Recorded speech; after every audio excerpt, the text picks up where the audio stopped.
그럼 저희가 투자비를 집계를 했으니 그 투자비를 충당하기 위해서 이제 재원 조달을 저희가 선정해 주도록 하겠습니다.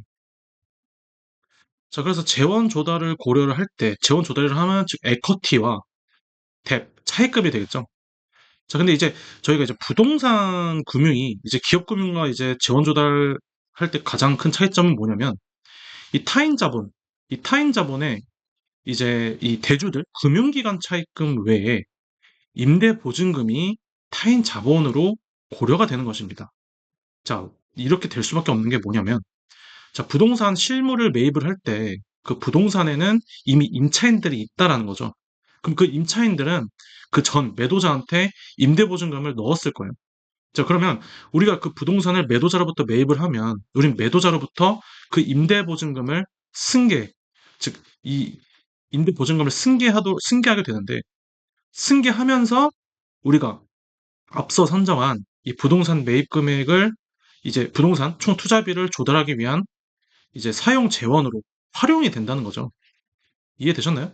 즉, 만약에 임대보증금이 없었다면 이 타인 자본 전체가 금융기관 차입금이 됐을 텐데 우리가 매도자로부터 기존 임차인들의 임대보증금을 승계하게 되니 이 임대보증금을 제외하고 금융기관 차입금 그리고 에쿼티를 조달하게 되는 겁니다.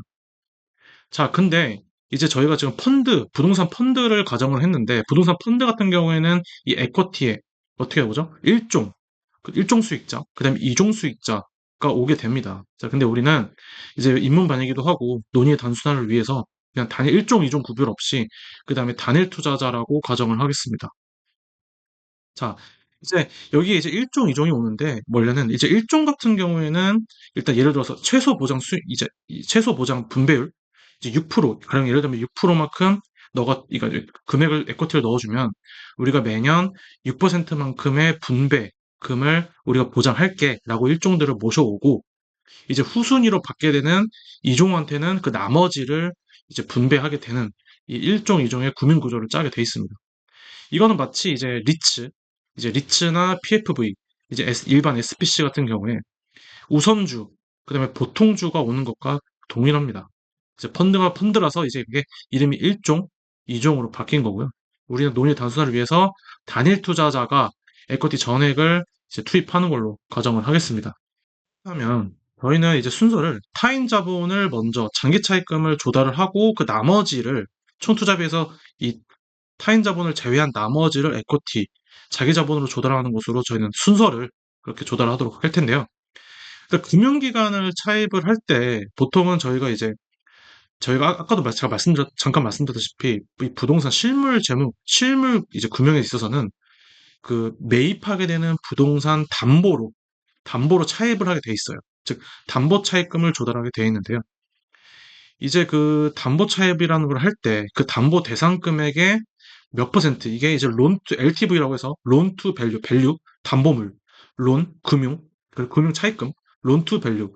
그 담보 대비 얼마나 우리가 너희들한테 대출 금액을 빌려줄 수 있느냐가 이제 LTV, 론 투 밸류가 되는 거죠. 그걸 이제 보통 부동산 이제 실물 금융 같은 경우에는 65%에서 75% 사이가 이제 보통 오는데요. 그래서 타인 자본을 조달을 할 때 부동산 매매 금액에 이제 저희는 일정 LTV를 곱해서 그다음에 차입 금액을 뽑고 그 나머지를 이제 에쿼티로 조달하게 되는 로직으로 재원 조달을 선정할 겁니다. 그래서 이제 이어서 엑셀 실습을 열어보시면 저는 일단 매도자로부터 승계한 기존 임차인이 매도자에게 이제 이제 맡겼던 임대보증금을 250억이라고 가정을 해보도록 하겠습니다. 자, 사실 이것도 마찬가지로 임대보증금도 사실 이제 운영수익 시트 가서 임대보증금이 산정이 돼야 되지만 저희는 논의의 단순화를 위해서 사실 렌트롤, 이제 그게 각 부동산 임차인마다 임대료 관리비나 어떻게 되는지 이제 정리한 그 두루마리를 렌트롤이라고 하는데 그 한 페이지짜리 렌트롤을 봐서라도 사실 임대보증금은 바로 구할 수 있어요. 각 임차인별로 임대보증금 얼마인지는 엑셀 한 페이지로 바로 이제 찾을 수가 있겠죠. 그래서 그걸 이제 임대보증금이라고 하고 그 임대보증금을 250억이라고 가정하겠습니다. 자, 그리고 이 차입 금액은, 주시고, 차입 금액은 전체, 이제 이 론투 밸류, LTV를 60%만큼만 이제 금융기관 트렌치 A, 단일 트렌치라고 가정하겠습니다. 이제 이 단일 대주가 너희의 담보 물건이 되는 밸류의 60%에 해당되는 LTV에 해당되는 금액만 빌려줄 거다가 되는 거죠. 자, 그러면 이제 담보 물건이 되는 거는 부동산이 되는 거고, 이제 담보 금액은 당연히 이 매매 금액이 되는 거예요. 매매 금액. 6,300억에 샀으면 그 당시 간평을 통해서 이 부동산 금액이 6,300억이라고 어느 정도 이제 나왔으니 이 매매 금액에 일정 LTV를 곱해서 이 매매 금액의 60% 수준의 우리가 대출금을 너희들에게 빌려주겠다가 되는 거죠. 아, 이건 틀렸습니다. 자, 제가 아까도 설명드렸다시피 이 이제 상업용 부동산 실물 금융이 기업금융과 다른 점은 이 임대보증금이 하나의 재원조달로 된다는 점이 가장 큰 차이라고 했어요. 다시 말해서 우리가 부동산에 매입할 때 우리가 임대보증금을 이제 재원조달로 이제 활용이 가능한데, 얘는 우리가 이 금융기관을 차입할 적 전부터 있었던 임차인들로부터 빌린 돈이라는 거예요. 즉, 여러분들은 지금 이걸 임대보증금이라고 써 있는 걸 보이시겠지만 이건 차입금이라고 읽으셔야 돼요. 누구한테 빌린 차입금? 임차인들로부터 빌린 차입금인 거예요. 즉, 담보 차입금보다, 즉 금융기관 차입금보다 선순위라는 거예요. 선순위. 임차인들이. 그 다음 후순위가 금융기관 차입금이라는 거죠. 그렇다면 이미 250억을 승계함과 동시에 250억을 빌린 거예요. 임차인들한테. 그 다음에 금융기관 차입금을 빌리는 거예요. 그러면 금융기관 차입금은 이, 이 매매 금액의 60%에 해당되는 수준까지만 돈을 빌려준다고 했는데, 거기에는 이미 임차인들이 250억을 빌려줬으니 우리는 이 정도만 빌려주면 되겠지예요. 즉, 저 전체 매매 금액에 LTV를 빌려주겠다는 게 아니고, 이 수준의 이 수준을 달성하는 차입금의 이 맥스로 해서 딱 이 수준을 달성하는 차입금을 한도로 빌려주는 건데, 이미 우리 말고 이미 그러니까 임차인들이 너희들에게 250억을 빌려줬으니 그걸 제외한 353억을 너희들에게 빌려주겠다요. 즉, 이 353억과 250억을 더한 이 3,780억은 이 매매 금액의 60%가 되겠죠. 이해되셨나요? 자, 그러면 장기 차입금은 아래와 같이 선정이 됐습니다. 그러면 자, 기억하세요. 선순위, 이제 임차인들한테 빌린 차입금은 250억인 거고, 금융기관한테 빌린 차입금이 3,530억이 돼서 총 차입금은 3,780억이 되는 겁니다. 이게 기업금융과의 가장 큰 차이점이에요. 자, 뭐다? 금융기관, 은행 찾아가기 전에 임차인들한테 이미 임대보증금이라는 형태로 차입금을 일으킨 거다. 자, 그러면 이 차입금은, 이자율은 저희는 담보차입금 이자율이라고 해서, 담보이자율, 즉 4.5% 수준으로 가정하고, 취급수수료, 아까 우리 취급수수료 아직 안 구했죠? 이 취급수수료는 1.5%라고 가정을 하겠습니다. 자, 차입일은 제가 타임라인, 타임라인 설정할 때 제가 강조했죠? 부동산, 매입일이, 즉 금융기관 차입금이 되겠죠. 금융기관을 차입을 해서 부동산을 매입하는 거잖아요. 그리고 뭐죠? 지금 담보 차입금이에요. 담보 차입금. 뭘 담보? 매입할 매입하게 된 부동산을 담보로. 즉 부동산 언제 매입하죠? 24년 12월 31일 날 매입을 하죠. 그럼 당연히 논리적으로 담보 차입금을 일으키는 차입 일자가 매입일이 되겠죠.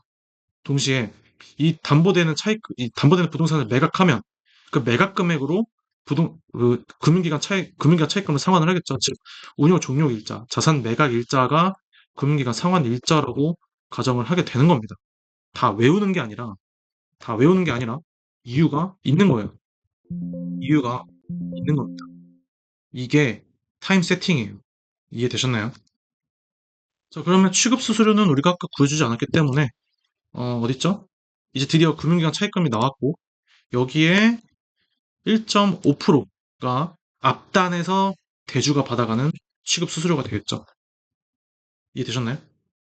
그러면 비로소 취급 수수료까지 완성이 되고, 이거는 당연히 부가세 매입세 불공제분과 취득세가 이미 걸려 있을 테니 이 52억이 꽂히면서 이제 총 우리의 투자비는 다음과 같이 산정이 됐습니다. 자, 그러면 총 투자비는 이거 아까 총 매입 금액 이거 총 취득 부대 비용 저희가 삭제해 줬으니까 썬퍼더트 때문에 복잡해서 삭제해 줬으니까 그냥 이렇게 할게요. 전체 매입 금액 그다음에 아까 이거 없애줬죠 저희가. 그러니까 다시 더해주고 쭉 더해주고 취득 부대 비용 그다음에 예비비 예비비까지 더해주면 이제 전체 투자비가 나왔습니다. 자, 그러면 저희가 이제 LTV를 통해서 조달했는데 실수하지 말아야 될 건, 자, 론 투 밸류라고 그랬어요. 밸류. 매매 금액의 LTV 60%를 고려하고 그 선에서 차입을 하는 거예요. 첫 번째 포인트, 전체 총 투자비의 LTV를 곱하는 게 아니라 매매 금액의 LTV를 곱하는 거 첫 번째 포인트. 두 번째 포인트, 이 전체 매매 금액의 60%를 곱한 전체를 차입하는 게 아니라 그 한도로 차입을 하는 거니 선순위는 이미 임차인들로부터 250억을 차입했으니 250억을 차감해줘야 되는 거. 그 나머지를 금융기관으로부터 차입을 해야 된다는 게 두 번째 포인트였습니다. 그렇다면 전체 이제 총 투자비는 6,733억으로 이 소스앤유즈에서 유즈, 이제 막대기 두 개를 생각해줘. 소스앤유즈라는 두 개의 막대기가 있는데 이 유즈라는 6,733억이라는 투자비에서 이제 차입금을 빼면 자연스럽게 나머지 에쿼티 재원 조달액이 산정이 되겠죠. 이렇게 해서 총 투자비, 이 부동산 콘코디언 빌딩을 매입하기 위해서는 6,733억이라는 자금이 집행이 될 텐데 이걸 위해서 우리는 차입금 3,780억을 조달을 했고 에쿼티로 2,953억을 조달하게 된 겁니다. 근데 사실 오해하지 마셔야 될 게 이 차입금 금액을 어느 정도로 조달을 한다고 했을 때 우리는 아까 그 매매 금액의 60%를 LTV라는 장치를 이용해서 조달을 했어요. 근데 사실 어 중요한 건 사실 이거를 칼라 인덱스 넣고 키값으로 넣으셔도 돼요. 지금 에쿼티도 나머지로 구했는데 이 에쿼티도 그냥 이 마치 임대보증금 250억 막 두들겨 넣은 것처럼 에쿼티 금액도 두들겨 넣어도 되고 차입 금액도 두들겨 넣어도 돼요.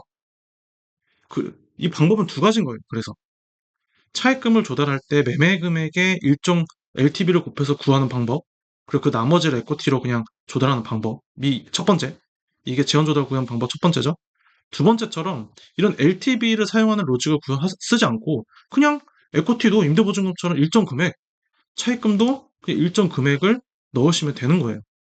방법은 그러니까 정해진 방법 없습니다. 이게 지금 입문자분들께서 이게 이걸로 많이 이제 강의 플랫폼 같은 데 보면 이걸로 이제 많이 배우기 때문에 이게 마치 정해져 있는 방법처럼 이제 오해하시는 분들이 있는데 방법은 두 가지인 겁니다. 이게 무조건 LTV로 조달하는 게 정답은 아니에요. 즉, 이건 무슨 말이냐고 하면 지금 저희가 아까 기억하실지 모르겠지만 총 투자비를 다음과 같이 집계를 할 때 예비비를 키값을 넣었어요. 이 말은 즉, 자, 순서가 투자비를 먼저 집계를 하고 끝났죠? 투자비가 고정이 된 거예요. 투자비가 고정이 됐으니 이 고정된 거 가지고 LTV를 적용한 차입금을 조달해서 그 나머지로 에쿼티를 조달한 거죠. 순서가 총 투자비를 결정 짓고 그 다음에 차입금을 조달한 뒤 그 나머지를 에쿼티로 조달하게 되는 거죠. 만약에 만약에 그렇게 하지 않고 이걸 키값으로 넣게 되면 이제 2,950억이 칼라 인덱스가 부여가 되고 그 다음에 차입금도 그냥 이걸 LTV 써서 구하는 게 아니라 그냥 키값을 써서 넣게 되면 이제 여기가 이 조달 금액이 고정이 되겠죠. 그러면 어쨌든 이 소스와 이 유즈는 같아야 되는데 어그러지겠죠. 만약에 이걸 딱 맞추려고 조달을 해도 되는데 일단은 넉넉하게 우리가 더 키값을 넣어서 넣으면 안 맞을 거란 말이에요. 그 나머지를 여기에서 조정하는 거예요. 예비비에서. 이해되셨나요? 자, 가령 예를 들면 전 그냥 예를 들어서 그냥 예를 드는 겁니다. 아까 지금 LTV를 조달했는데 LTV 논리를 쓰지 않고 제가 3,553억을 지금 수식으로 왔죠? 이게 아니라 이거를 제가 그냥 값복사해서 넣겠습니다. 이거를 그냥 3,500 그냥 뭐 40억을 조달하는 거예요. 그냥 이해되셨나요? 그렇게 되면 지금 이것도 제가 그냥 키값으로 넣겠습니다. 넣었죠. 자, 그러면 이것도 그냥 좀 더러우니까 숫자가 이것도 더러운 숫자들을 다 0으로 제가 바꿔줄게요. 좀 더 이해하기 쉽도록. 즉 2,940억을 에쿼티 이제 키값으로 넣고 다음 차입금들을 보이시죠? 키값으로 다 넣은 거예요. 자, 이렇게 되면 재원 조달액은 아마도 얼마가 되죠? 지금 6,730억이 된단 말이죠. 안 맞죠? 안 맞아요. 안 맞는 걸 예비비에서 예비비에서 조절하는 거예요. 어떻게? 예비비를 제외한 전체 투자 금액을 투자 비관련 금액을 빼주고 그 나머지를 자 보이시죠? 나머지를 예비비로 지금 아까는 키값이었는데 예비비가 나머지 개념으로 접근이 됐죠. 자, 그러면 당연히 이 투자비와 지원 조달액은 같을 수밖에 없을 것입니다. 그래서 어쨌든 재원 조달을 구현하는 방법은 LTV를 통해서 조달을 한다는 건 결국 예비비를 키값으로 넣어서 투자비를 즉 예비비를 키값으로 넣어서 투자비를 고정시키고 그 다음에 재원 조달을 이제 구현하는 로직이랑 동일한 말이고 반대로 이 재원 조달을 구현할 때 LTV가 아니라 그냥 키값을 넣는다고 하면 반대로 이 예비비가 나머지로 꽂혀 들어가겠죠. 왜? 소스 앤 유즈는 왜 소스 앤 유즈 막대 그래프는 어쨌든 같아야 되니까. 이해되셨나요? 그래서 이 방법은 투자비를 고정시키고 나머지를 에쿼티로 충당하는 방법인 거고 이 키값으로 이제 구현하는 방법은 재원 조달을 키값으로 이제 고정값으로 놓고 나머지를 에쿼티가 아니라 나머지를 예비비에서 조정하는 거예요. LTV로 구하는 게 이제 그런 고정관념에서 벗어나시는 게 좋습니다.